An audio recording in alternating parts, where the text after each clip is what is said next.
So very good morning. आज अपन इस lecture में बात करने वाले हैं एंड अमीबा हिस्टोलिटिका की लाइफ साइकिल के बारे में। तो लेक्चर काफी अच्छा रहने वाला है, तो वीडियो को आपको कंप्लीट पूरी देखने मैं उम्मीद करता हूं कि आप ये देखने के बाद एग्जाम के अंदर आराम से लिख के आ सकते हैं। और यहाँ अपन एकदम डिटेल के अंदर समझेंगे और इसके जो नोट्स रहेंगे वो आपको टेलीग्राम पे मिल जाएंगे, वहां से आप इसीलिए डाउनलोड कर लीजिएगा।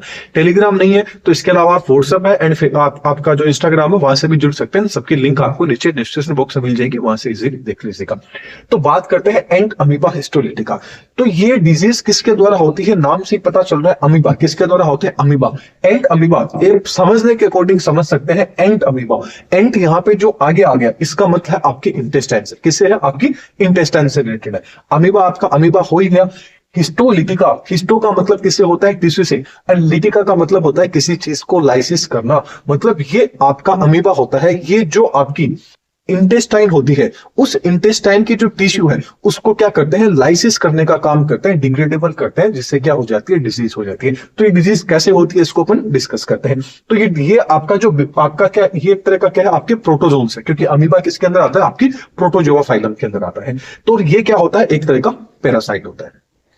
अब आपके जो अमीबा होता है, ये जो एंड अमीबा हिस्टोलिटिका है, इसके यदि ये बीमारी हो जाती है, मतलब ये प्रोटोजोन यदि आपके शरीर के अंदर आ गया तो आपको क्या हो जाएगा, डायरिया हो जाता है। क्या हो जाता है, डायरिया हो जाता है, जिसको अपन दस्त बोलते हैं। क्या हो जाता है, डायरिया हो जाता है, और बहुत सारी डिजीज हो जाती है, उनको अपन आगे डिस्कस करेंगे। तो एंड अमीबा हिस्टोलिटिका आपके कहां देखने को मिलेगा, जो आपकी लार्ज इंटेस्टाइन रहेगा, लार्ज इंटेस्टाइन का जो आपका कोलोन वाला पार्ट रहेगा, वहां पे क्या होगा, आपको ये आपका जो आपका पैरासाइट है ये आपको देखने को मिलेगा, जो कि आपका क्या है, एक प्रोटोजोन है। तो चलिए इसको स्टार्ट करते हैं। पर सबसे पहले स्टार्ट करें, मान लीजिए आपने कोई भी ऐसा फूड खा लिया, कोई भी ऐसा मतलब ऐसा वाटर पी लिया जिसके अंदर क्या था, जो आपका एंड अमीबा हिस्टोलिटिका क्या था, एक तरह का क्या था, आपका प्रोटोजोन उस वाटर के अंदर था, उस फूड के अंदर क्या था, प्रेजेंट था। जैसे ही आपने इसको खाया तो आपने जो चीज खाई है उसके अंदर आपको क्या देखने को मिलेगी, यूनिक इस प्रोटोजोन की जो आपके सिस्ट होंगे, वो सिस्ट क्या रहेंगे, मान लीजिए कोई भी फूड खा लिया है, कोई भी वाटर पी लिया, उसके अंदर क्या है, प्रेजेंट है, कोई भी गंदा पानी पी लिया। अब ये जो सिस्ट थे, इस सिस्ट को आपने क्या ले लिया, अपने मुंह के द्वारा क्या ले लिया, अंदर ले लिया। अब मुंह के द्वारा आपने अंदर लिया तो ये आपकी इसोफेगस से होता होता कहां चला गया, आपकी लीवर के अंदर आ गया, सॉरी आपके स्टमक के अंदर आ गया, स्टमक से होता होता आपकी स्मॉल इंटेस्टाइन में आ गया, स्मॉल इंटेस्टाइन से होता आपकी लार्ज इंटेस्टाइन में आ गया, और लार्ज इंटेस्टाइन से क्या आ जाता है, ये बाहर निकल जाता है। ये देखने में तो कितनी अच्छी प्रोसेस लगेगी, मुंह से दिया और नीचे से बाहर निकाल दिया, समझने के अकॉर्डिंग।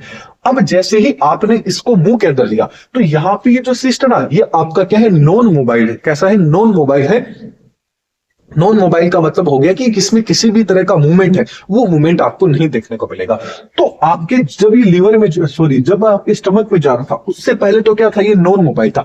जैसे ही आपके स्टमक के अंदर चला गया, स्टमक से होता आपके स्मॉल इंटेस्टाइन के अंदर आ गया, आपकी लार्ज इंटेस्टाइन में आ गया, तो यहाँ पे क्या होगा, इनमें मल्टीप्लीकेशन की जो प्रोसेस होगी एंड इनमें बोले तो रिप्रोडक्शन होगा, कैसा, आपका बाइनरी फ्यूजन होगा। एसेक्सुअल रिप्रोडक्शन क्या करेंगे, शो करेंगे।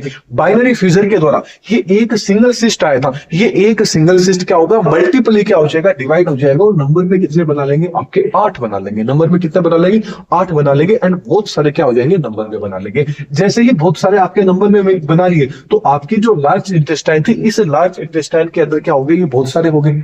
फिर ये क्या होंगे, जैसे ही रेक्टम के द्वारा क्या करोगे, आप इनको बाहर निकाल दोगे। किसके द्वारा, स्टूल के द्वारा, आप मल के द्वारा क्या कर दोगे, इन सिस्ट को क्या कर दोगे, बाहर निकाल दोगे। लेकिन यहां तक तो ये सारे के सारे कैसे थे, नॉन मोबाइल थे। लेकिन जैसे ही आपके लार्ज इंटेस्टाइन में आए तो ये क्या हो जाते हैं, मोबाइल हो जाते हैं, और क्या कर लेते हैं, ट्रोफोजोइट में कन्वर्ट हो। ये सिस्ट इसमें कन्वर्ट हो जाता है, ट्रोफोजोइट के अंदर क्या हो जाता है, कन्वर्ट हो जाता है। और ये ट्रोफोजोइट होते हैं, ये नंबर में 8 होते हैं। कितने होते हैं, 8 होते हैं। 8 हो जाते हैं, मतलब कैसे होते हैं, मल्टीप्लाई होके। बाइनरी फ्यूजन इनमें होता रहता है, 8 से 16 हो जाते हैं, 16 से मतलब 64 हो जाते हैं। वैसे आप आगे देख लीजिएगा। तो ये बाइनरी फ्यूजन के द्वारा क्या हो जाते हैं, मल्टीप्लाई हो जाते हैं, ये बहुत सारे ट्रोफोजोइट हो जाते हैं। अब थोड़ा सा इस ट्रोफोजोइट को यदि अपन माइक्रोस्कोप में देखें तो कुछ इस तरह का एक ट्रोफोजोइट की स्ट्रक्चर है, देखने को मिलती है। इसका जो डायामीटर होता है वो 20 से 30 माइक्रोन मीटर तक का क्या होता है, इसका डायामीटर होता है। इसके अंदर अमीबा है तो सीधी सी बात है, इनके अंदर जो सूडोपोडिया होंगे, वो सूडोपोडिया में क्या होंगे, आपको देखने को मिल जाएंगे।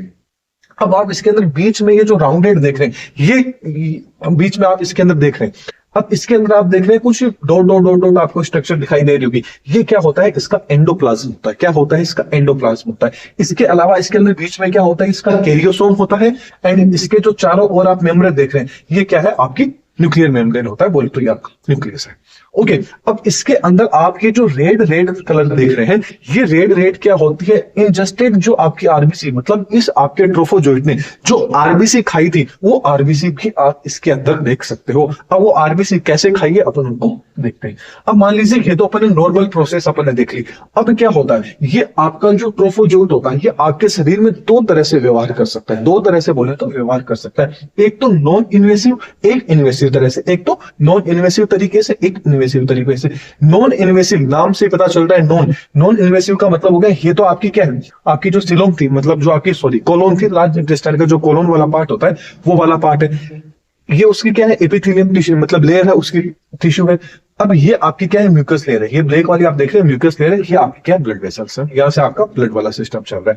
अब नॉन इन्वेसिव का मतलब हो गया कि जो आपका ट्रोफोजोइट था, ये ट्रोफोजोइट क्या है, आपने कोई भी ऐसा पानी ऐसा कुछ खा लिया, सिस्ट हुआ, सिस्ट आपके जो आपका सिस्ट था मुंह के अंदर आ गया, वहां से जाते जाते ये ट्रोफोजोइट भी खराब हो गया। तो ये ट्रोफोजोइट यदि नॉन इन्वेसिव है तो क्या होगा, डायरेक्ट ही आपका जो मतलब रेक्टम था उसके द्वारा, स्टूल के द्वारा क्या हो जाएगा, नॉर्मल बाहर निकलता रहेगा। ये प्रोसेस इस तरह से चलती रहेगी। ये स्टूल के द्वारा जाएगा, वापस क्या होगा, किसी भी मतलब कोई भी सीवरेज पानी और सीवरेज लाइन में छोड़ देंगे तो वापस क्या करता है, वापस उस वाटर में चला जाएगा, वहां फिर से मल्टीप्लिकेशन होगा और ये चीज प्रोसेस ऐसा ही क्या होगा, इस तरह से चलता रहेगा। अब मान लीजिए बाई चांस जो आपका ट्रोफोजोइट था, ये ट्रोफोजोइट क्या है, इन्वेसिव टाइप का निकल गया। इन्वेसिव टाइप का मतलब ये हो गया कि ये आपकी जो म्यूकस लेयर रहेगी, इस म्यूकस लेयर को क्या कर देगा, डिग्रेडेबल कर देगा। एंड जो आपकी कोलोन थी, इस कोलोन को भी तोड़ के, इस कोलोन को भी क्या कर देता है, नष्ट कर देता है। कोलोन को तोड़ के कहां चला जाता है, आपकी जो ब्लड वेसल्स जा रही है यहां से, इन मतलब ये जो कोलोन वाली जो आपकी ब्लड वेसल्स है, इन ब्लड वेसल्स को तोड़ देगा और तोड़ के कहां चला जाएगा, आपके ब्लड जो वेन जा रही है उनके अंदर चला जाएगा और वहां से ये आपके लीवर तक भी जा सकता है, आपके हार्ट तक भी जा सकता है, आपकी जो माइंड मतलब सिर है, ब्रेन है, वहां तक भी क्या है, ये पहुंच सकता है। जिससे क्या होती है, अलग अलग तरह की जो डिसीज है वो देखने को मिलती है। अब ये ब्लड कहां से आया, मैंने आपको बताया था कि साथ में ब्लड भी आएगा। ब्लड कहां से आया, अब देखिए सीधी सी बात है कि जब इसने आपकी जो कोलोन थी, इस कोलोन को तोड़ा, इसके अंदर गया, तो यहां से जो ब्लड रिलीज हुआ, मतलब जो आपकी कोलोन वाला पार्ट था, यहां से जो ब्लड रिलीज हुआ, वो ब्लड क्या हो गया, आपको जो स्टूल था, जो आपका मल था, उसके अंदर भी साथ में क्या है, आपको ब्लड है वो दिखाई देखने को मिलता है। तब क्या हो जाता है, पता चल जाता है। अब देखिए इसकी जब जांच होती है, जब बहुत ज्यादा दस्त लगते हैं तो क्या किया जाता है, जो आपका स्टूल होता है इसकी क्या की जाती है, जो आपकी फीसेस होती है इसकी क्या की जाती है, टेस्टिंग की जाती है। तो टेस्ट में ये देखा जाता है कि जो आपका एंट अमीबा हिस्टोलिटिका था, ये आपका नॉन इन्वेसिव था या इन्वेसिव तरह का था। नॉन इन्वेसिव का तो पता चल गया, यदि आपका जो स्टूल था, उस स्टूल में किसी भी तरह का ब्लड नहीं आ रहा है, इसका मतलब वो क्या है, नॉन इन्वेसिव है। एंड जबकि जो आपका इन्वेसिव है, नॉन इन्वेसिव से क्या होता है, ओनली फॉर आपको डायरिया ही रहेगा, मतलब दस्त ही लगते रहते हैं। यदि स्टूल के साथ में यदि ब्लड आ रहा है तो वो क्या हो चुका है, आपका इन्वेसिव हो चुका है, मतलब वो आपके शरीर के अंदर क्या है, जगह जगह पे फैल चुका है। अब शरीर से सीधी सी बात है कि ब्लड के अंदर चला गया तो ब्लड का सर्कुलेशन पूरे शरीर में हो रहा है, तो हार्ट के पास भी जाएगा, लंग्स के पास में भी जाएगा, ब्रेन में भी जाएगा, हर एक जगह क्या कर सकता है, ये आपका अटैक कर सकता है। और इसकी जो लाइफ साइकिल होती है कुछ इस तरह से क्या होती है, चलती रहती है।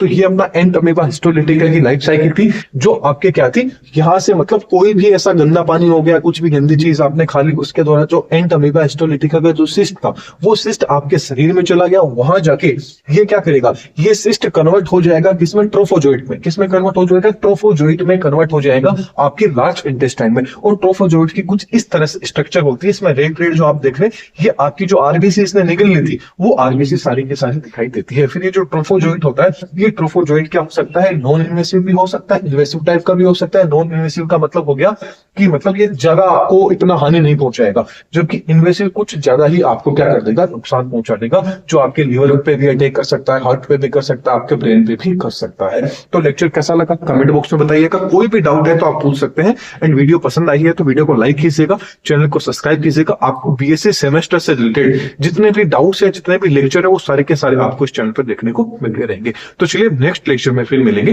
Thank you.